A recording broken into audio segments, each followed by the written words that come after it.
Bonsoir Alain Duhamel. Bonsoir. Bonsoir Sophia Chikirou, vous êtes conseillère en communication politique proche de la France Insoumise. Une nouvelle fois, le port du voile dans l'espace public revient à la une de l'actualité. En effet, c'était cet élu Rassemblement national de Bourgogne-Franche-Comté qui avait posté une vidéo dans laquelle il réclamait le départ de l'enceinte de l'hémicycle régional d'une femme voilée qui accompagnait ses enfants, dont son fils venu assister au débat. Aujourd'hui, Christian Jacob s'est exprimé sur cette question. C'est le nouveau patron des Républicains. Écoutez-le et écoutez la réponse de Jean-Michel Blanquer. Moi, ça me choque qu'on accepte effectivement qu'une personne voilée puisse accompagner des enfants en déplacement scolaire. Le voile n'est pas un idéal de société. Alors, du point de vue de la condition féminine, ce n'est pas du tout ce qui correspond aux valeurs de la République. Est-ce que ça veut dire que c'est interdit? Non. Est-ce que ça veut dire qu'on l'encourage? Non plus. Alors, qu'est-ce qu'on fait? Pourquoi cette ambiguïté malgré tout? Et on voit... dernière information, un sondage IFOP ce soir publié par Le Figaro qui indique que 66% des Français sont favorables à l'interdiction des signes religieux aux parents d'élèves accompagnant les sorties scolaires. D'abord, c'est légal, ça ne veut pas dire que c'est souhaitable. Et ça n'est évidemment pas du terrorisme, mais c'est une forme de radicalisation. D'ailleurs, aussi bien en Égypte que dans le Maghreb, il y a 50 ans, on portait beaucoup moins le voile que ça n'est le cas aujourd'hui. Beaucoup moins. Bon, mais on comprend très bien les réactions des Français. C'est parce qu'on est dans une phase totalement anxiogène. Il y a eu le terrorisme, il y a ce qui se passe en Turquie, en Syrie, etc. La politique incohérente de Trump qui complique la vie de tout le monde, etc. On est dans une phase anxiogène. Et il y a évidemment une forte poussée dans ces cas-là, qui est une poussée de durcissement de l'opinion. C'est classique, et il faut bien dire que le gouvernement a tendance, en règle générale, plutôt à accompagner ce durcissement, et à propos du terrorisme, et à propos de l'immigration, et à propos de la délinquance. Et à propos donc, du port du voile pour des parents accompagnants, c'est légal, puisque c'est la décision du Conseil d'État de 2013 qui dit que c'est légal, mais qui met des limites, qui dit en fait, si jamais la personne accompagnant exprimait des convictions religieuses à l'occasion de la sortie, c'est ça, un comportement déplacé, qui exprimait de façon ostentatoire, alors là, le chef d'établissement aurait son mot à dire. Qu'est-ce qu'on fait, Sophia Chikirou? Écoutez, je partage complètement ce que vous avez dit en introduction de cette discussion, parce que oui, c'est pas souhaitable la présence de signes religieux dans l'espace public, dans l'accompagnement scolaire y compris. Voilà, on est beaucoup à considérer qu'on préfère que ça n'ait pas lieu, mais c'est légal. Et je vais aller un peu plus loin en vous disant, on ne peut pas légiférer davantage que ce qu'on a fait en 2003 sur la question des signes religieux. Parce qu'aller au-delà de la loi de 2003, c'est franchir un cap trop dangereux. Parce qu'on ne pourrait pas faire une loi d'exception qui concernerait uniquement le voile et une religion. On tomberait dans la loi d'exception et on ne peut pas le faire dans notre pays. Parce que là, on en finirait avec la laïcité et avec la République. Donc on ne peut pas. Concerner toutes les religions, ce serait vraiment improbable, impossible à imaginer, parce qu'on a des situations tellement différentes dans le pays. On a des écoles privées, on a des écoles confessionnelles, on a une telle diversité que c'est impossible. Donc, il faut arrêter cette surenchère. Là, je vous rejoins. Il y a une espèce de surenchère entre l'extrême droite et puis cet accompagnement que vous décrivez du gouvernement, parfois dans les propos, dans une façon de jouer avec les peurs, les angoisses, dans ce climat international et national. Et je crois qu'il faut revenir à la raison. Et la raison, c'est, mesdames, messieurs, non, on ne peut pas légiférer de cette façon-là sur une religion, premièrement. Deuxièmement, tout ne nous plaît pas. Dans la société, il y a plein de choses qui ne nous plaisent pas. Il y a des gens qui n'aiment pas les punks, les tatouages, les piercings, peu importe. Tout ne vous plaît pas.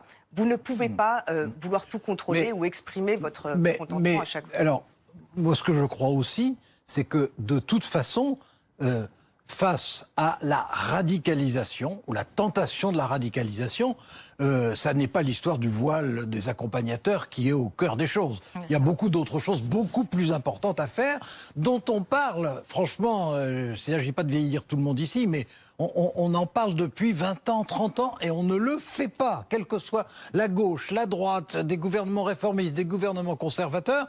On sait très bien que, par exemple, c'est absolument anormal que le financement de la construction des mosquées soit le fait de gouvernements étrangers. D'ailleurs, pourquoi accepter ça? Bon, on sait très bien que la formation des imams a peu progressé, bien que les catholiques, pour le coup, aient fait un effort. Ils sont à l'Institut catholique, souvent, oui, absolument, il faut un effort. Bon, mais il n'y a pas que ça. On sait très bien que face à la surenchère à propos de l'immigration, la réponse, il doit y avoir une réponse européenne. D'ailleurs, il faut qu'il y ait une harmonisation du droit d'asile, autrement forcément il continuera à y avoir... Bon, donc, je veux dire... c'est là que le cœur des choses, il est là. Oui, mais là, on voit cette opinion française qui s'inquiète, qui dit, quand Christian Jacob parle, il dit, ça me choque, comment ça expliquer que ce soit interdit effectivement par la loi de 2004 sur le port du voile, interdit à l'intérieur d'un établissement qui est fonctionnaire, qui porte... Ça, c'est très simple, hein. La raison est très simple. Non, mais comment on explique cela? Et comment est-ce que, si on est au contact des enfants... Et c'est toujours dans le cadre scolaire. Est-ce qu'il n'y a pas de risque? Est-ce qu'il n'y a pas de risque d'influence sur des comportements dès l'enfance? Bon, les gens se posent la question. Que ce soit différent à l'intérieur de l'établissement scolaire ou à l'extérieur, c'est normal. Fonctionnaires, bon, vous êtes non, mais ça, c'est absolument normal. Et s'agissant de celles qui portent le voile, je ne suis pas en train de vous dire que je souhaiterais que ce soit 100% des accompagnatrices. Hein. Mais celles qui portent le voile, de deux choses l'une, où elles ont un comportement normal, positif, s'intéressent aux enfants, à leur sécurité, leur font traverser la rue, bon, ou bien elles ont un comportement inapproprié. S'il y a un comportement inapproprié, mais c'est pas simplement vrai de celles qui portent le voile, ça peut être une mère de famille hystérique parce que son fils n'est pas le premier, etc. Ça existe. Ou un père de famille. C'était pas une question de sexe. Mais il y en a aussi qui accompagnent les enfants, c'est vrai, heureusement. Oui, bon, et donc, en réalité... Ce qu'il faut, c'est est-ce que le comportement est correct ou pas correct? S'il est correct, voilà. Parce que la question c'est, est-ce qu'une mère, si c'était le cas, évidemment, et je suis d'accord, une majorité n'a pas du tout ça dans l'esprit. Et si une mère disait à son fils de ne pas prendre la main d'une petite fille parce qu'il ne faudrait pas, etc., là, il y a une marge de manœuvre, voilà. Mais bon, après, là, on parle, on va pas légiférer à chaque fois pour des choses anecdotiques qui peuvent se régler dans un cadre scolaire avec des gens qui sont responsables, formés pour ça, pour accompagner les. On peut trouver des symboles religieux. Cette question-là. Des symboles religieux qu'on peut contester. Il y a toujours à Noël l'histoire de la crèche ici, du crucifix là, etc. Voilà. Franchement, si au lieu de faire l'instrumentalisation qui commence à être fatigante, et je crois que nous tous, on en a ras-le-bol, et on sait qu'il s'agit d'une polémique et pas d'un débat. On sait qu'il s'agit uniquement de surenchère, d'un coup de com' peut-être, je ne sais pas, mais que ça n'a pas de fondement. Et que toute personne raisonnable, et je pense que le législateur en France est assez raisonnable pour savoir qu'il n'y a pas de quoi légiférer. Et je regrette le propos de Christian Jacob, moi, quand je l'entends, parce que je pense que cet homme-là, il se laisse emporter dans cette espèce de surenchère, alors que c'est pas habituel chez lui. Hein. C'est plutôt un républicain raisonnable. Christian Jacob, en privé, est un homme charmant, avec qui on peut très bien parler, qui est tolérant. En public, c'est pas toujours la nuance incarnée. Il est des Républicains, donc il y a une position de son parti sur cette question. Et donc la simplification, parce que ce qu'il a dit, c'était une simplification. Oui, mais on a pris un extrait court aussi. Oui. Attendez. Non, mais la phrase qu'il a prononcée, c'est aussi une drôle de façon d'inaugurer sa présidence. Il peut trouver mieux. Mais c'est la surenchère dont on parle, c'est-à-dire qu'ils vont chercher à aller les qui n'est d'ailleurs pas propre à un parti, parce qu'on voit bien que dans la société, il y a cette tentation-là. Oui, mais c'est ce que montre le sondage, d'ailleurs. C'est un débat qui divise aussi les partis, le gouvernement. Sibeth Ndiaye dit « Je suis favorable, je ne vois pas pourquoi il y aura un problème ». Et Jean-Michel Blanquer dit « Ce n'est pas souhaitable, bien, mais c'est légal ». Mais même au Rassemblement national, Nicolas B s'est insurgé contre son jeune collègue qui l'a trouvé maladroit.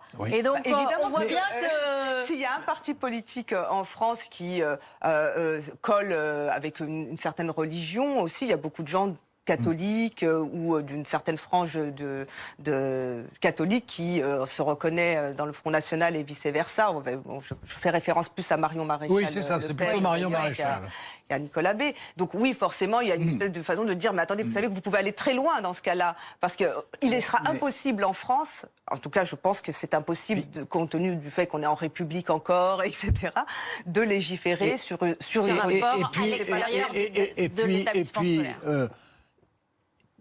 On parle sans arrêt de situations qui sont quand même marginales. Bon, on parle de situations marginales et on laisse assez largement de côté le débat sur qu'est-ce qu'on peut faire pour améliorer l'intégration. Ce qui pose d'ailleurs au départ un problème aussi, pas seulement, mais aussi un problème scolaire et aussi un problème de comportement des parents.